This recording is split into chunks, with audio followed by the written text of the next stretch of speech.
am khuliqu min ghairi syai'in am humul khaliqun. Kalau alam raya ini wujud, maka penyebabnya harus sesuatu yang wujud. Masa sesuatu yang enggak wujud menyebabkan yang wujud. Kalau angka 10 ada, 1 juta ada, pasti dimulai angka 1. Makanya nisbatus naini wal arba'ah ila ma la nihayatalaha, itu semuanya nisbatul far'i ilal asli. Semua angka berapapun jumlahnya itu binisbat ilal wahid adalah nisbatul far'i ilal asli. Itu cara-cara. Makanya tadi kajian ilmu itu tidak ada habis-habis. Makanya perasaan saya itu kemungkinan orang Islam jadi ateis itu kecil, Pak Fatullah. Saya punya kitab, ini saya ulang lagi, kitab calon wali. Kenapa saya sering cerita wali? Kalau di kampus itu kan orang inginnya ya jadi dekan, jadi rektor atau jadi menteri lah kira-kira gitu. Kalau di pesantren orang itu cita-citanya satu, ingin jadi wali. Nah, supaya majelis ini barokah, saya tidak perlu cerita dunia kampus. Kalau ceritakan corong Jawa ya segoro. Bangsa keinginan gitu kan tidak selera saya, juga ada dunia saya. Supaya sama dapat ilmu ya saya cerita dunia.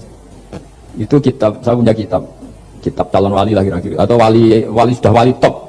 Namanya kitab Tasbihul Fuad, karangannya Sayyid Abdul Haddad.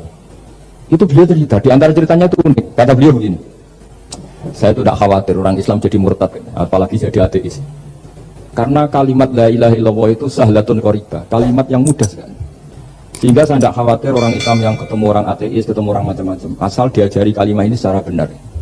Terus beliau cerita, yang saya takut itu mereka masalah perempuan dan harta. Kalau iman kayaknya enggak kan. Singkat cerita yaitu di kitab seperti itu.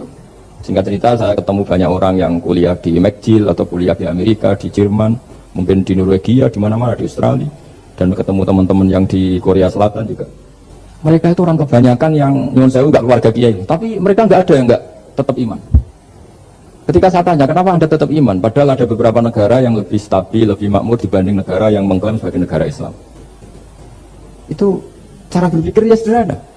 Enggak lah, kayaknya kok Tuhan kok ada tanggal lahirnya, enggak lah, kayaknya yang namanya Tuhan tuh ya awal lah. Masa pencipta langit bumi dituhani orang yang lahirnya di bumi, kayaknya enggak lah kayaknya. Jadi ya berpikir sederhana. Padahal ya kurang ajarnya Masya Allah, anak ini ya dugem yang macam-macam, tapi kalau ditanya disuruh yang lain enggak mau dia. Enggak lah, kayaknya bener tetap Islam.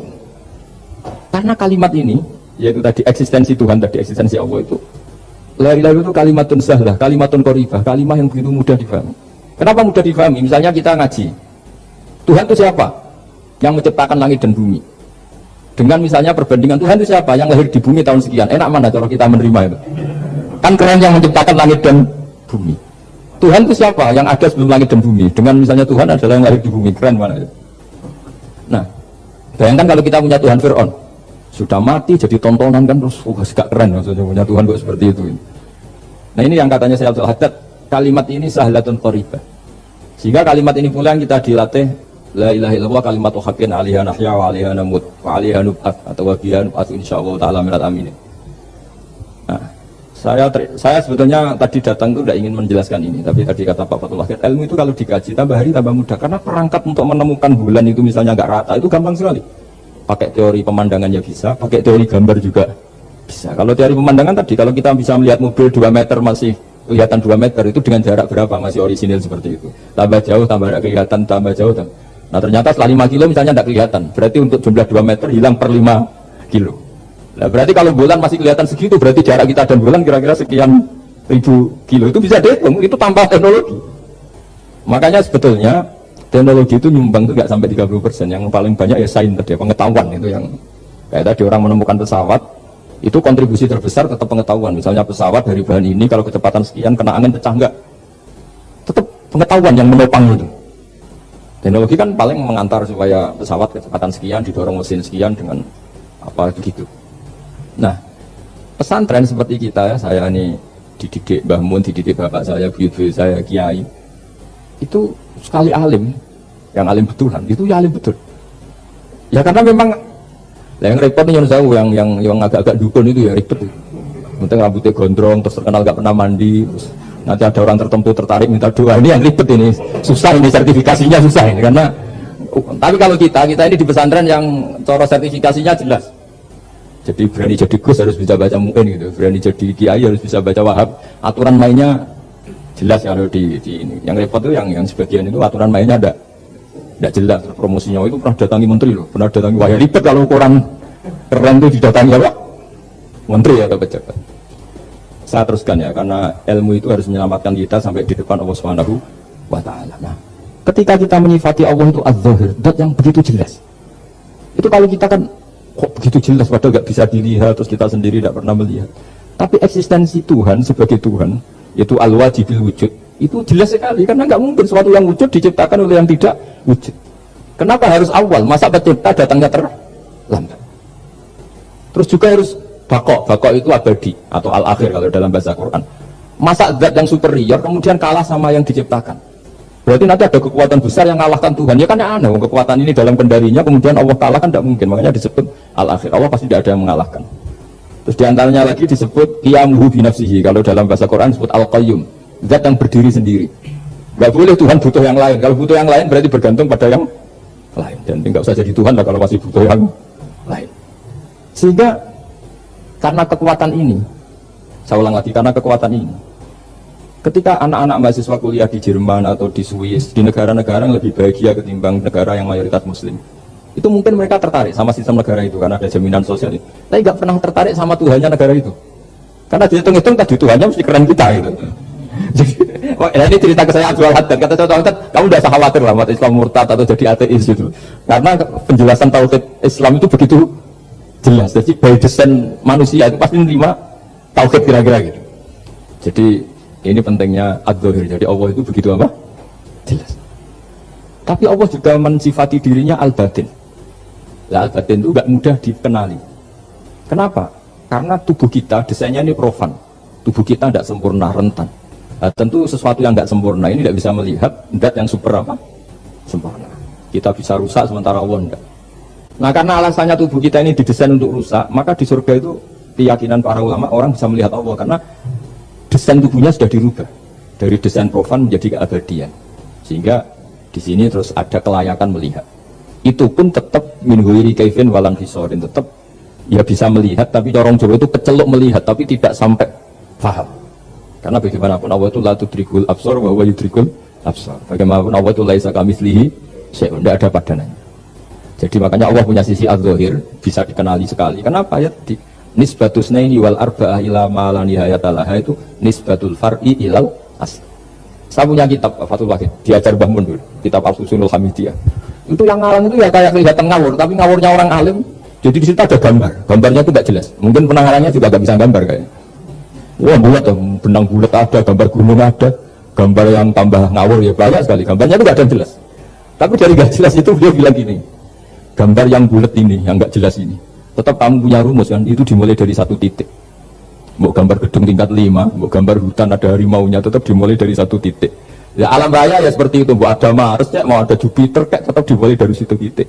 Nah ini namanya nuqtatul wujud, titik kewujudan, yaitu Allah Subhanahu wa ta'ala.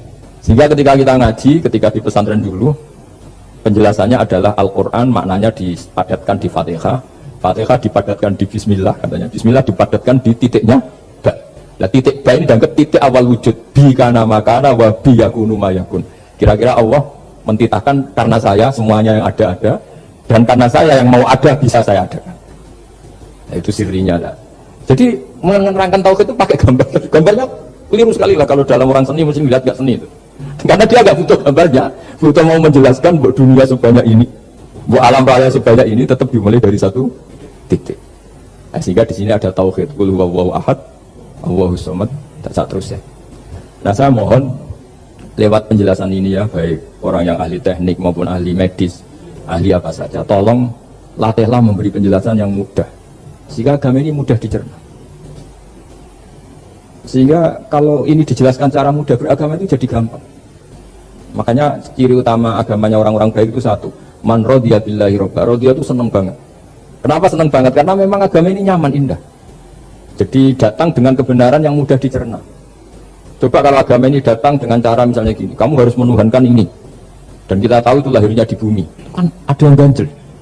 Kok Tuhan sama buminya dulu, buminya ini gimana ini? Kan pusing. Bu Anda profesor nggak bisa jawab itu.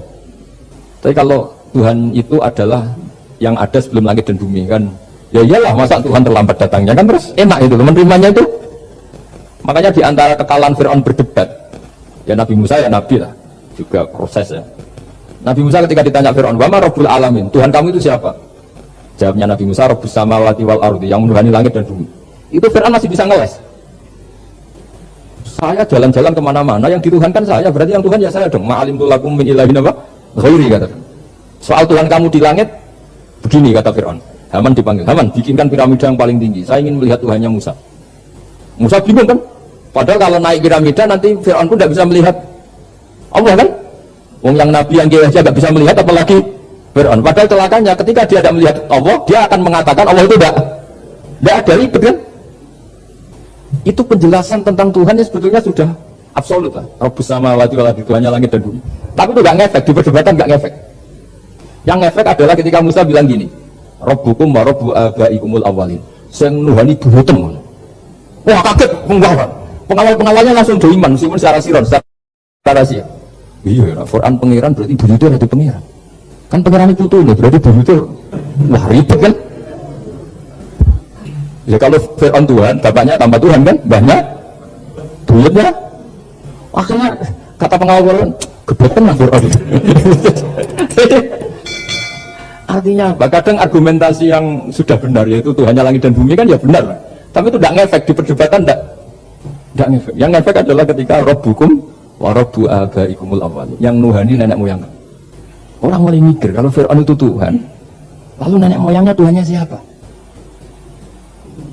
Jadi ini seninya, makanya diantara syarat Nabi, jadi Nabi itu sidik, amanat, tabligh, fatwa. Fatwa itu ada kecerdasan.